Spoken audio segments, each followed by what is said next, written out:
One thing I try to practice and talk about a lot is sobering your soul. I think the word sober, we associate it with alcohol, mostly sobering as just not drinking alcohol. But we get drunk off of social media, we get drunk off attention, money, identity, food. Wow. So we get so drunk that our soul is just sedated. You get to a point in your life where you are sick of your own shit and you're sick of the formulas, and you come to a surrendering moment. Yeah. And so you're kind of like, I'll try anything else at this point. Hello, and welcome back to another episode of BathTime with me, Kiley Mac. It is such an honor to have my brother, my friend, one of my greatest cheerleaders in life, bcserna. I'm so happy. He is a mentor to youth. He has been for a long time. He's I would say an activist, I would say a speaker, I would say just a community pillar. In whatever community he's in, he leaves a huge ripple and becomes a very safe space and is a very heart-led leader. And so, yeah, I'm just so happy to have you today. Thanks for being here. Thanks for having me here. And yeah, this is the best setup possible for a podcast interview. Just relaxing and nice, and there's flowers. I know you're covered. Oh yeah. Keep it, baby. I love it. Oh yeah, it's good to be here. We've been soul sisters for like a couple of years now. Mm-hmm. It's been good. It's been a journey. We're both Leos. Yes. So we're both crazy. Fiery. Fiery, yeah. Crazy. Yeah. And I'm just so happy you're here. When I think about when we first moved in this house, because we manifested this house together, which is a whole nother story that maybe we could even talk about, actually. I remember I was taking a bath one night, and you're like, oh, you're taking a bath? And then we just ended each taking a bath, but we're just like looking in the other directions, but we just were both in here taking a bath, and we had like a 2-hour amazing conversation. We're like, we should have filmed that. And I was like, yeah, years ago, I always wanted to do bath time with Kiley Mac because all of my like downloads come in the bath. And then we moved in this house, you were like, you should do it. So you're kind of like a big reason why we're doing it. I do remember that bath. I totally forgot until now. Yeah, we took a bath and chatted for like a while, and it was powerful. And then like in the dark, pretty much. Yeah, it was like super. It was like candlelit. We were just hanging out, talking life, and it was like one of those conversations you like wish people could listen to because it was powerful. That's cool. I did that totally. That's awesome. Yeah, full circle. Yeah. Full circle. Now we're moving out, so it's like, all right, we better get these done. So I mean, there's so many things we could talk about today, and I want to allow space for it to flow. But there's something that I think that you do really well on the planet, which is not only are you a heart-led leader, like what does that even mean? But really, like I've watched you on a personal level. I've watched you go through dark nights of the soul. I've watched you go through hard times and good times, and I've watched you continue to like come back to your journal, come back to your practice, come back to asking yourself like the hard questions. And I think being in like a male-embodied vessel, there's like different expectations on you guys to maybe not be as connected, or to not cry, or to not be a community person. Like I feel like you're already a father figure to so many, like big brother, but also like that caring piece of the father. And for you to always like, there's so many times where we'll cry together just listening to a song, or like when you journal, and just would you talk about how did you get to that point? Like were you always that way? How did you get to that point? That's a good question. I think, it's been a long journey of just continuing to soften and lean into the divine, like masculine energy of what does it mean to show up as a brother before a romantic partner, or before, just like really friends. And you get a little confused when you're in your pre-man phase, your boy phase of just like having emotions or feelings that kind of lead you before your soul, or culture that leads you. And so it's kind of like a tricycle, and the front wheel is the most important wheel on a tricycle. What's leading the back two wheels? And I think there's 3 wheels, right? So there's culture, there's biology, and then there's soul. And so a lot of people, that front tricycle wheel for a lot of us is biology of what our emotions, what we feel, or it's culture, what we should feel or what we should do, or how society plays a role in movies we watch, and what does it mean to be a man with movies or music or songs. And I think when you start to do the work and peel back the layers of the pain and the trauma of how did this wheel be leading it? Because as kids, it was pure. When I was in third grade and I had a crush on Perla, it was pure. It was a pure crush. It wasn't I wanted to, obviously I didn't know what sex was or making out even. It was just this purity of this feeling towards the feminine energy of girl. And so it's like, where does it get poisoned and perverted? Is a big question we have to have with ourselves when we're men, at least from the men perspective. Like, man, where did it get poisoned or perverted? Was it culture? Was it biology? And then coming back to the soul being the front tricycle wheel of like, yo, this is my sister. Like, you know, it's even Isa is still a sister to me before anything. And keeping that in mind, it's soul, you know, because the soul is in the body and the body is in biology and in culture. But what is leading, I think, our two decisions is a big deal, you know.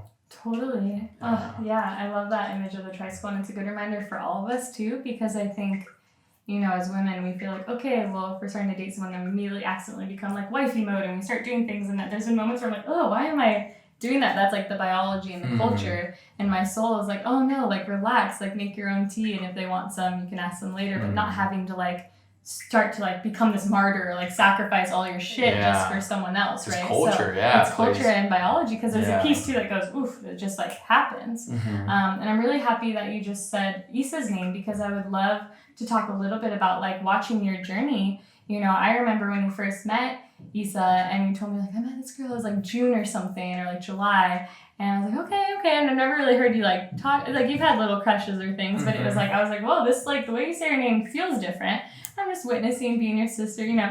And then December rolls around, and that's when I like got to meet her. She came in from New York, and it was this like beautiful thing. And I remember like I would watch you weave, where it'd be like in and out. It was like your soul knew that you could be close to her and be safe and like be a pillar with her.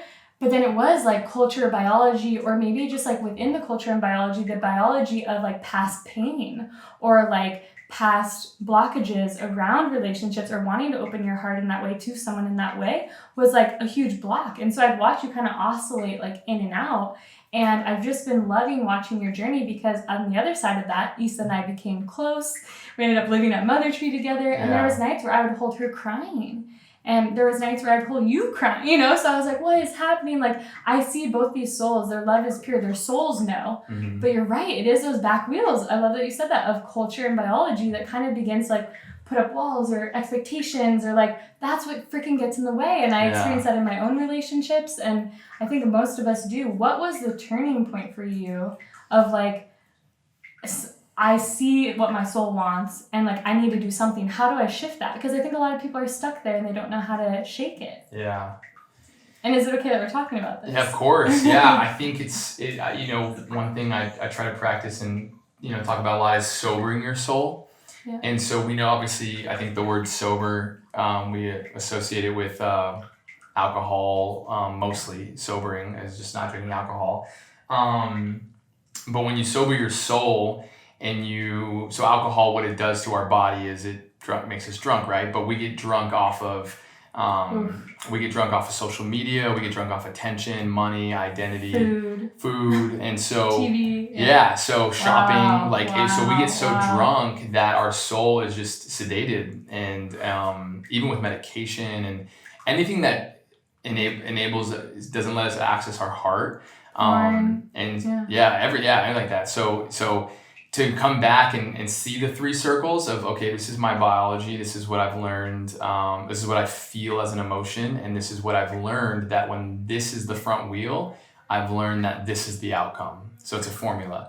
And then in culture, when money was the front wheel, or my identity, my status, my success, my car I drove, when that was the front wheel, this was the outcome. So when my culture was the front wheel, the outcome is I would attract people that were maybe more shallow, right? Because my car was nice or my money was nice. So the vibration you were leading was shallowness. And when biology was leading, it was very similar. You were leading with your muscles and your knowledge and your ability to be a masculine, energy. And so, but when that formula was depicted and broken down, it was the same answer, right? You were receiving something not soulful, which is kind of what our heart is looking for in our soul. So then you look at those two and you look at the formulas, and you can spend your whole life each one switching one off and the other. And then you can look at when you sober enough to be like, all right, let me try leading with my soul, and see if that leads culture experience and my biology experience more authentically. So yeah, I guess it was that. It was definitely trying to just deconstruct those two circles, I think, or those two wheels. What was the moment when, with this specific, example with Issa, when was it like, okay, wow, now my soul is the front wheel, and yet the back wheels are like stuck and they're not like turning, or they're like stopping, or like, like you having those different, like I need a WD-40, the back wheels or something. Like when I watched you, get to that point where you were like at this precipice, like these crossroads, like I don't know how much more we can go in this direction, or something has to change or something. And then you like went to the desert, maybe with no intention of that, but you went to the desert to just heal your heart, listen, reconnect with yourself, right? Yeah. Or what was kind of that pull? Well, I think at one point you get to a point in your life where you are sick of your own shit, and you're sick of the formulas. Yes. And you come to a surrendering moment, and yeah. And so you're kind of like, I'll try anything else at this point. And so you've tried both, and both fail. And I think obviously we have the biggest reservation in soul being the front wheel, because our biology and culture scream at us. Culture and our biology, our ego, our mind scream at us, never lead, never have your soul lead. Like no part of logic is in it, no part of understanding is in it, no part of what makes us human, which is our knowledge and our pride, and like we're proud that we're so brilliant, but we're very not that, it takes us, it's just to soften your heart and have the soul lead. It just, it takes that moment. So I think once you get sick of your own shit, and you try different modalities or practices, and even whether it's spirituality, or I feel like for me it's God leading me, of God being like, hey, I designed you like a clock. Like clocks are confusing and there's a lot of moving pieces, but I know you better than you know you. And so I want you to listen and help me lead you towards what I think a clock works. Like, I'm like trying to figure out how this heart works, with not understanding how it's built. And so for me, it's just a lot of prayer and meditation, and just, like I said, deconstructing both parties, both other wheels of just, and with Issa and I, it's still really fairly new, so it's obviously fresh, but it's definitely freeing, because there is no more questioning should these other two wheels lead. It's I know the formula, but I had to leave LA, so I had to get out of my culture. I had to get off social media, and so 2 months, I think it was like almost 40 days in the desert total, but like had to delete Instagram for a month and just completely get out of all of it. And I had to die to it, to surrender to it, to, give up control.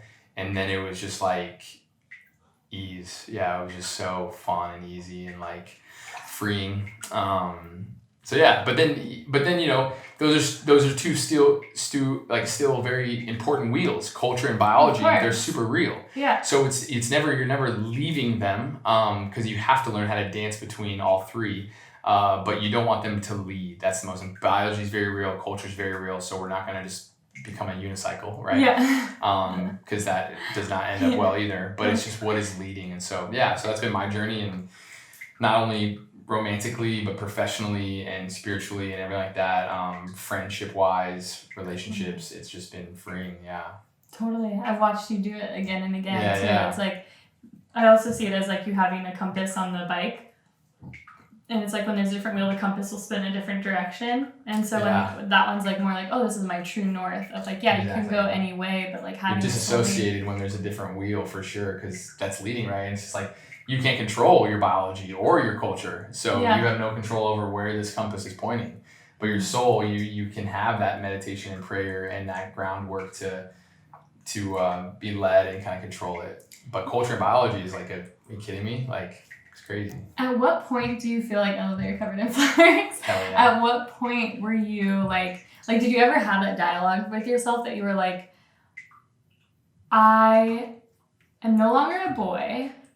I'm not like fully a man. So like, where am I at that point? Now I see, like, when I look at you, I'm like, you're like a man now. Like, you're like, you know, and I watched you go through that threshold of like all those different realms. And were you just like at some point, you know, I'm a young man, or, you know, what's the dialogue where you're like, I'm sick of my shit of being, did you have the concept of boy? Like, what do guys tell themselves, I guess? Because I don't know, as for me as a girl and a young woman, I've been like, I want to embody my woman and my priestess and the queen. And like, we say these things to ourselves, but it helps us just like have our posture a little taller, walk and speak a little different, you know, like really more intention, I guess. Yeah. What was that piece? And did you have kind of like a mantra that was like helping you stay on course, or were you like, Yeah, I think the healing, like the purpose behind what you're doing, you know, your person is never your purpose. Your kids are never your purpose. And I think people get caught up in like, I need to have a spouse have purpose or kids. and that's the most dangerous way you can go, the most dangerous route, and it ends up becoming worse.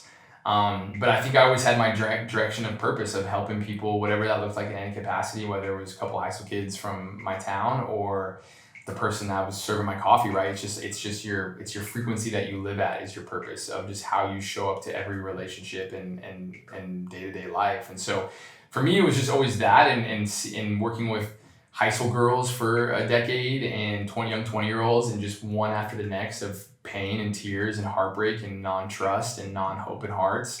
You just see it, and you see it really real and vulnerable up front, and you're like, man, this is tough. And then with the manhood, it's also like another visual I got when I was in the desert is like, God, we're not that good of artists. Like if you gave me a paintbrush and a blank canvas, but God is a master artist.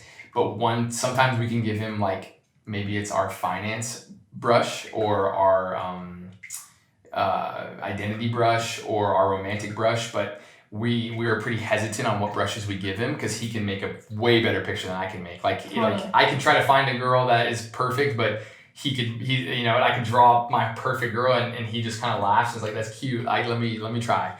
And so if you can give him that brush for your finances, for your identity, your success, for your romance, he just paints a way cooler picture than anything I can paint. So it's just one faith step at a time for me, where it's like, okay, here's my finances, here's my success, here's my income, here's this brush. And once he paints something amazing and he kept his word that it would be amazing, I think for me it's like, okay, cool, maybe I'll give you this next brush, you know. And for me, the last brush was probably romance, because I wanted to control it, because I didn't trust him for some reason of like, he's given me the coolest pictures in every paintbrush I've given him. And the romance one was the last one, where I was pretty patient. Like I think for me also, hearing my mentors not meet their wives and have kids till 35, like my mentors that I look up to fruitfully wise, like their lives and their speakers and authors, they were like, I didn't meet so-and-so till I was 35. And I knew the moment I met her. And so I remember being like, okay, I can wait till I'm 35. Like that's because my mission is so much more important, right?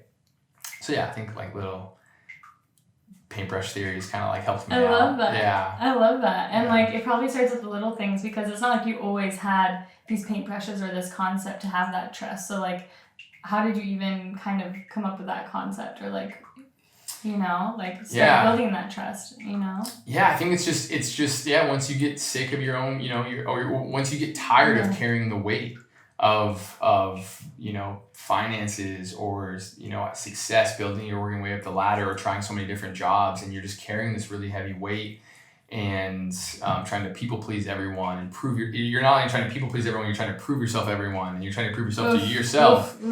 And God is like, hey man, I can carry so much of that weight, and community is really crucial too.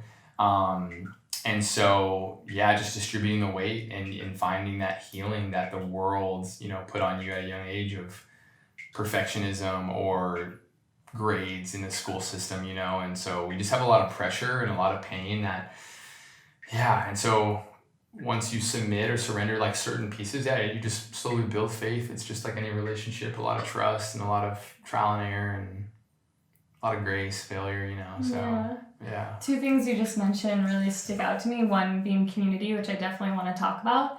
And then the other one being your action. Like I've watched you in multiple communities. Like we talk about community, but you are web to many communities. You have so many different pockets and communities that you've built, that you've magnetized to you, that you've created and showed up for.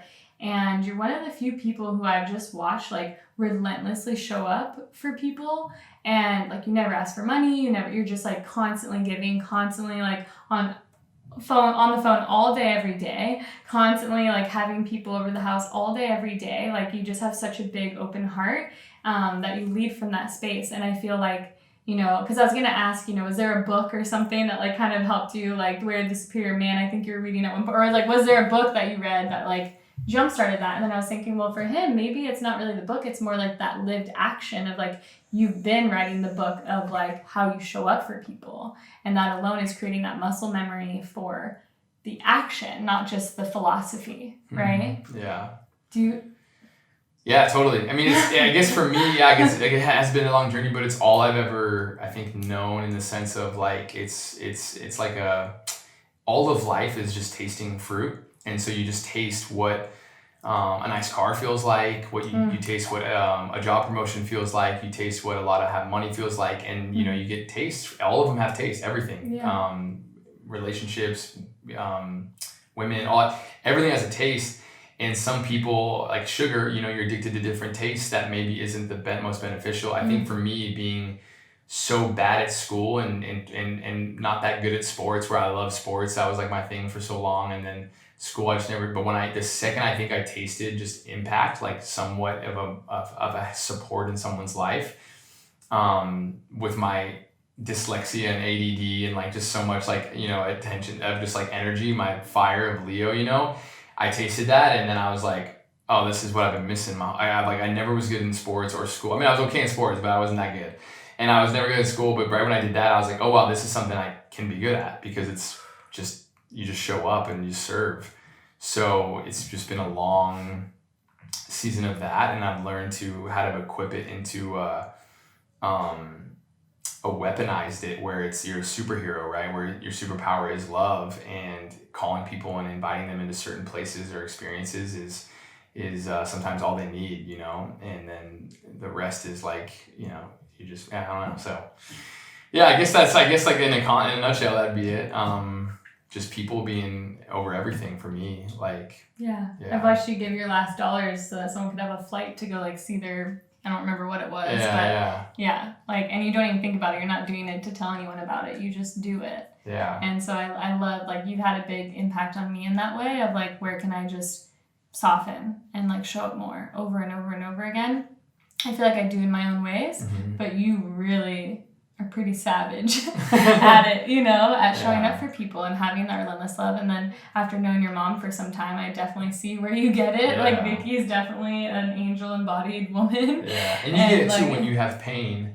Yes. You get where they're coming from, right? Yes. So you fully understand what loneliness feels like, and the amount of wishes you were like, I wish someone would text me or invite me or call me or be included and belong. So once you feel it, you felt it before, and so you have the biggest heart for the same reason. You're just like, I'm pursuing women and in what I do, because I've been on the worst end of it, and so you become what you wish you had, at the end of the day. So totally, you get it. Yeah. Leah was here earlier and she said, what did she say? She's like, if you didn't like it, like if you didn't like what you learned, like then lead it. Exactly. And it's like, whoa, I totally see that with you too. It's like, if you didn't feel like you belong, if you didn't feel like you had a safe space, like you've created so many safe houses for people. Like, I don't even know if you realize like how many you have. And I think that, like you said, is a superpower. And I'd love to talk now about, our community and the collection of misfits and our Venice misfits that we have all over the world. And, I think I just want to invite people into, there is this season right now where people are coming out of a really lonely year potentially. And that was one thing that I just kind of forgot about this past year, because even with the pandemic and what we're going through, like we always made time for our little pockets of community. And there's so many people who reach out going, like, how did you find your soul family?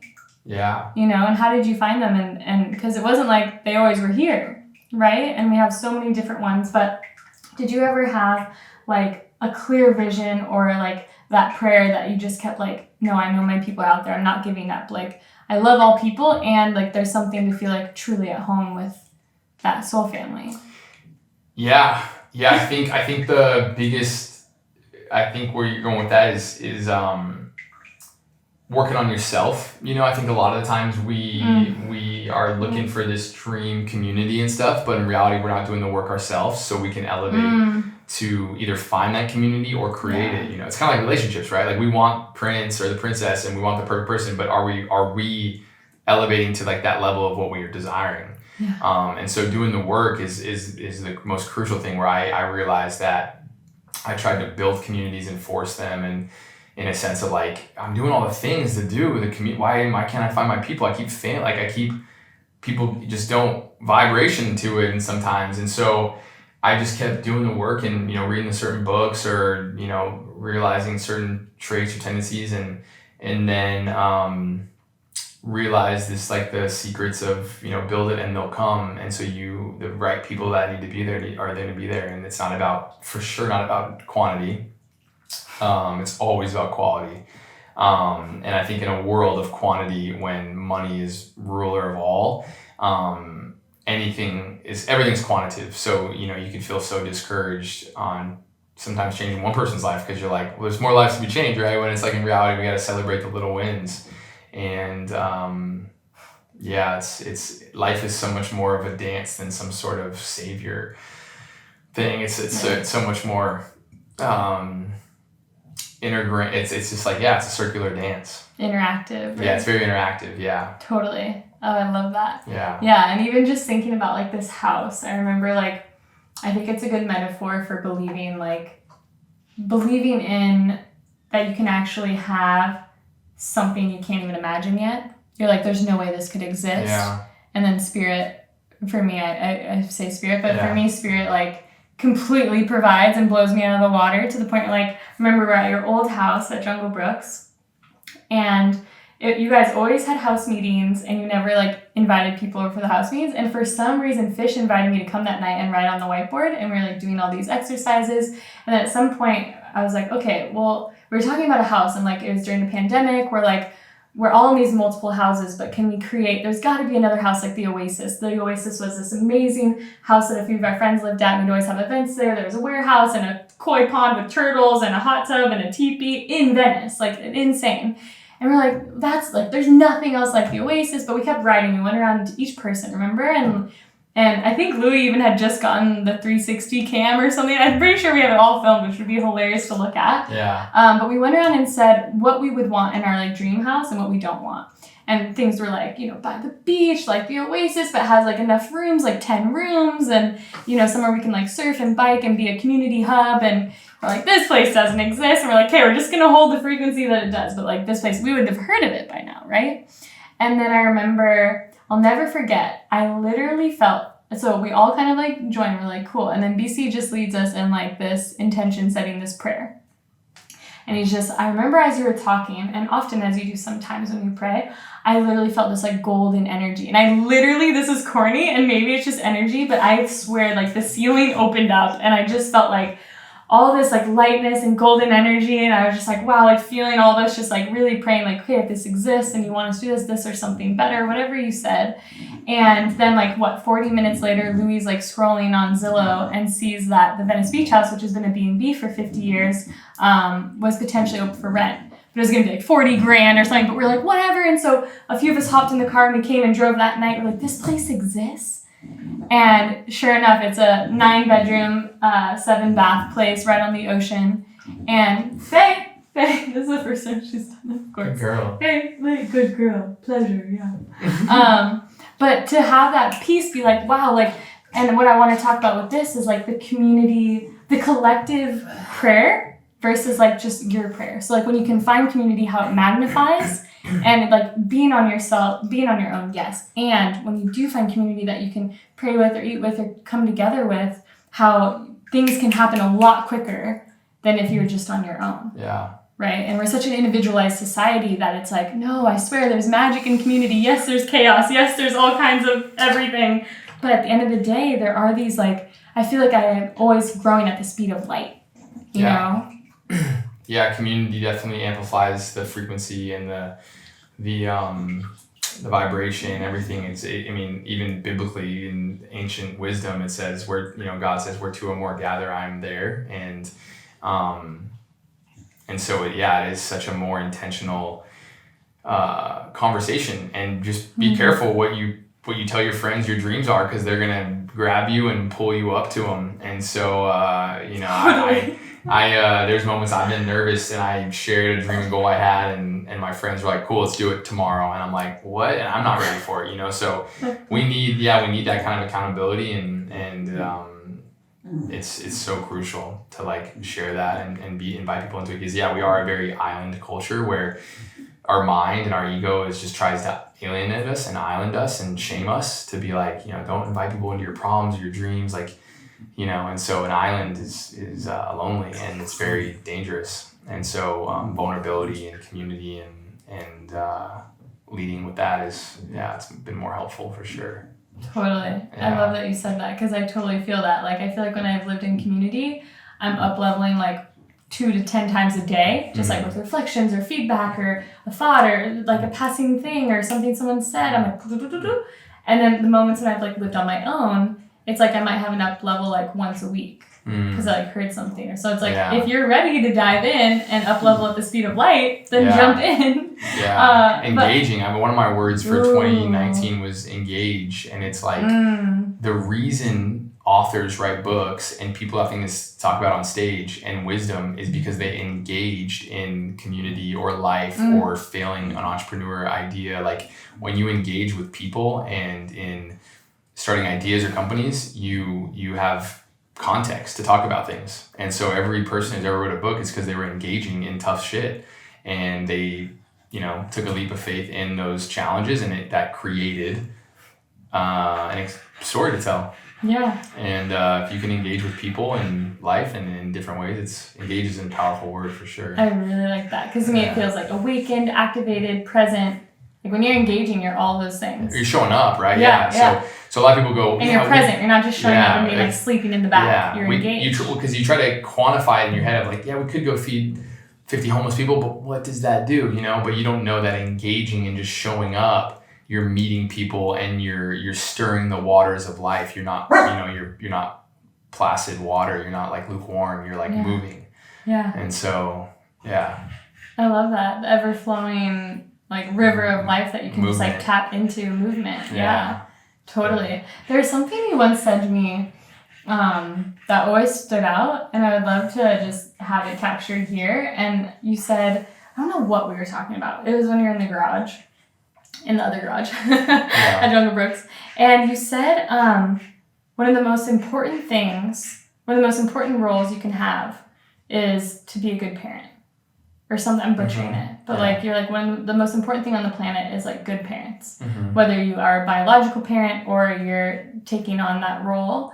And man, have I sat with that over time. I'm like, dang, that is so true. Like, creating that safe space for kids, souls, people to grow. And whether you're the mother of a community or a job or a university, whatever you're doing, or a country, like, to have that embodiment of like a good parent goes so much farther, because there's so much engagement and encouragement and all these different things. So it's kind of like, where in your life can you almost be like a good parent to everyone? Like, you're saying, the person at the shop, like a coffee shop, or that always stood out to me, and I just want you to know that had a really big impact, and how cool I think that concept is. Yeah. Well,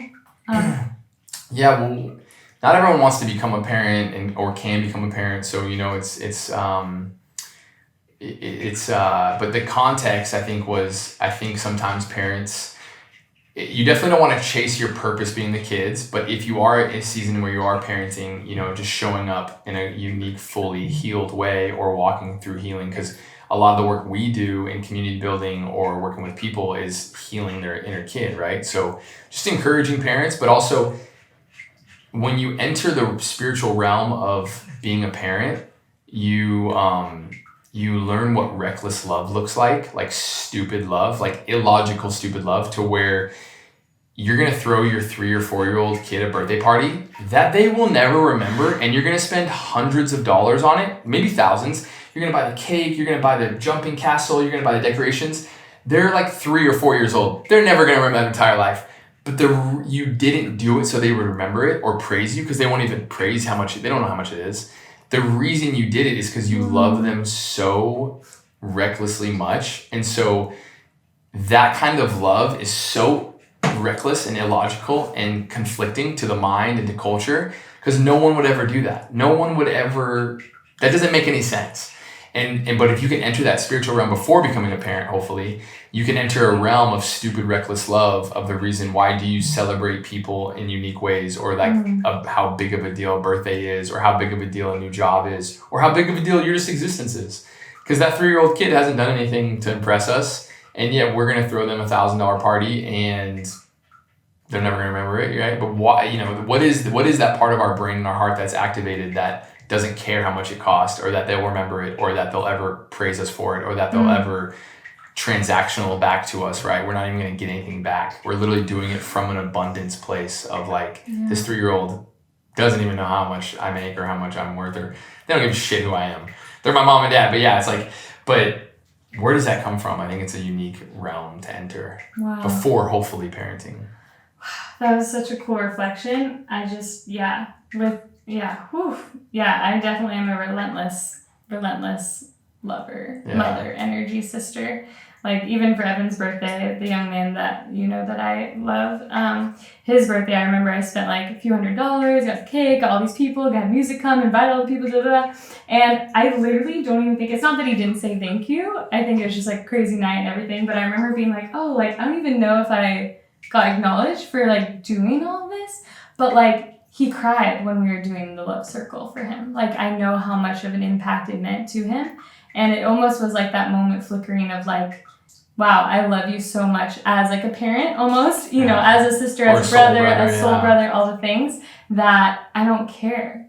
I don't care if there's no acknowledgement, because it's just coming from the giving in me, not to gain attention, not to be a people pleaser, just to literally give. From a pure place. A pure place. Yeah. That's such a cool reflection. Thank you for that. Yeah. That was a cool piece. Yeah. What are you, before we go, what are you most excited about right now? Like, you have so many things cooking and grooving, and I know you're in a season of kind of, listening. You just came back from a really epic trip in the desert with how many people were there? Like 20 people, yeah. Wow. Yeah. So he led all these people through a bunch of different national parks, camping, yoga, dancing, silent disco, meditation, journaling.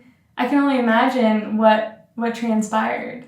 I mean, yeah, it was really powerful. Mixing nature with our retreat, and the national parks are beautiful, and the music's fun, and the food's good, but the people, it all comes down to the people. That's what really matters, and what creates an experience, an emotional experience. And so, yeah, I think continue to look into how to cultivate and create more maybe little retreats like that this summer, and people to encounter their hearts and their stories from a sober place. Nature sobers us up really well because it sucks us in the present moment, and we might not have service somewhere, So yeah, it's really time to, and just nature is our greatest teacher. Nature, the animal kingdom, to the trees and the plants, to the bees, they teach us so much about unity and synchronicity, and how, if God provides for these birds and for these animals and for the trees, why wouldn't he provide for us? Why do we live in a place of fear? The bird doesn't wake up with anxiety or depression or fear.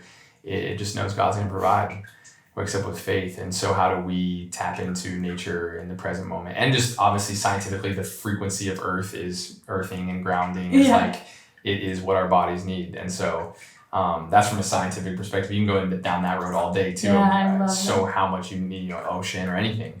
So yeah, we're me and my friends, there's a team of us, and we're just like praying and seeing what doors open next, and how do we best serve our community, and continue to practice this formula that we've kind of created of our curriculum and our frequency. Yeah.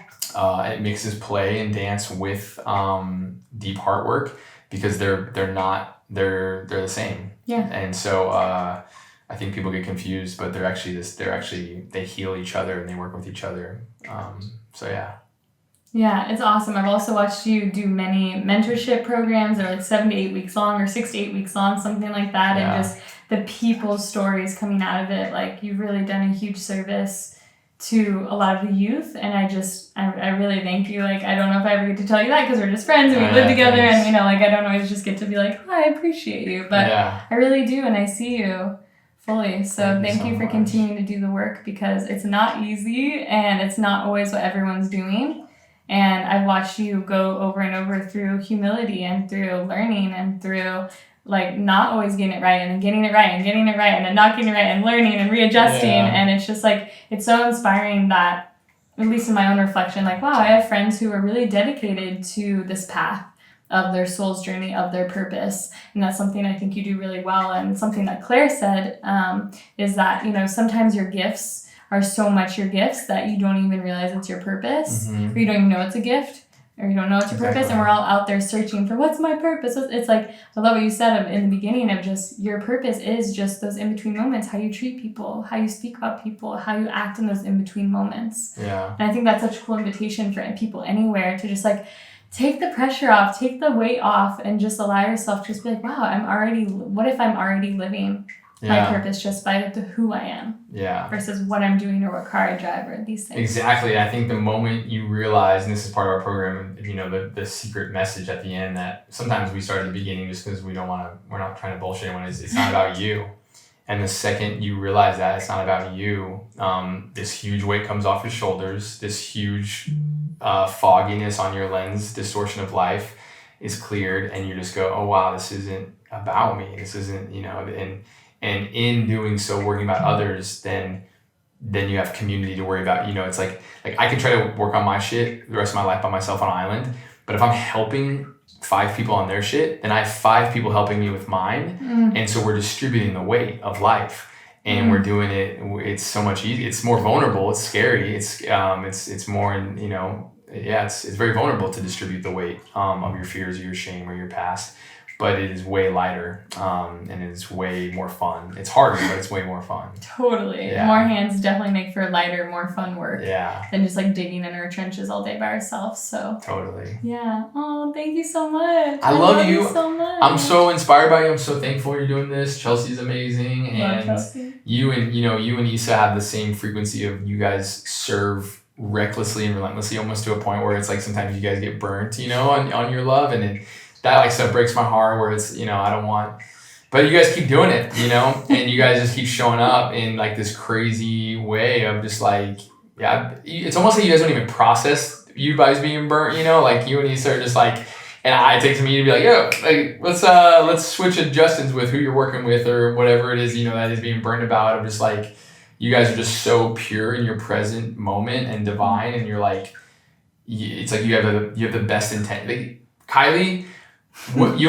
brought people in, like 3 or 4 different strangers in our house yesterday that we thought she was lifelong best friends with, and it was the person buying her couch. Like, it's like literally like she like is like, oh my god, this is Tabitha, she's from so and so, and we're like hugging her, we're like, Tabitha, so good to meet you. Are you just visiting Kiley? She's like, no, I'm buying the lamp. And we're like, Kiley, you just treated this person like it was like your best friend from childhood, and it was so funny of like, that is you, an embodiment, and you probably do remain friends with them. I don't know how, but like your embodiment is everyone is a miracle and magical, and like, and they feel that. They're like, I'm just going to buy this $10 lamp, and you're like, and people, your roommates are hugging me because of the way you introduced me, of like a celebration. So thank you so much. Yeah. I love you. I love you so much. Yay. I'm so excited for this project. So thanks for having me. This was very relaxing. Yeah, right? It's unique. Yeah, it's so good. But it's like totally on brand for me. I'm like, this is my dream, just be in a tub all day. Heck yeah. But thank you so much for tuning in if you watched this far. Wait, are you a bath guy? Do you usually take baths? Are you a shower? I wish. Yeah. But okay, cool. Vibe. Yay. Okay, I'm so happy. But thank you so much for tuning in to another episode of BathTime with me, Kiley. And I'm so happy I got to have my bro BC on, and that we got to just chat about the realness of life and going through the journey and really claiming that what you want for your soul and listening to your soul and letting that guide the way. And I hope that this really inspired you and motivated you to get clear on what is kind of running your life right now. You know, I think we can all go out through the day and so many things I can change right now in this moment I can think of what is running that, and really just coming back to that alignment of what our soul really wants and what's our truest essence. Because I think if everyone was doing that, at the end of the day, like how different would the world be, right? So yeah, it's just super inspiring. Yeah. I love you. Love you too. Thank you all.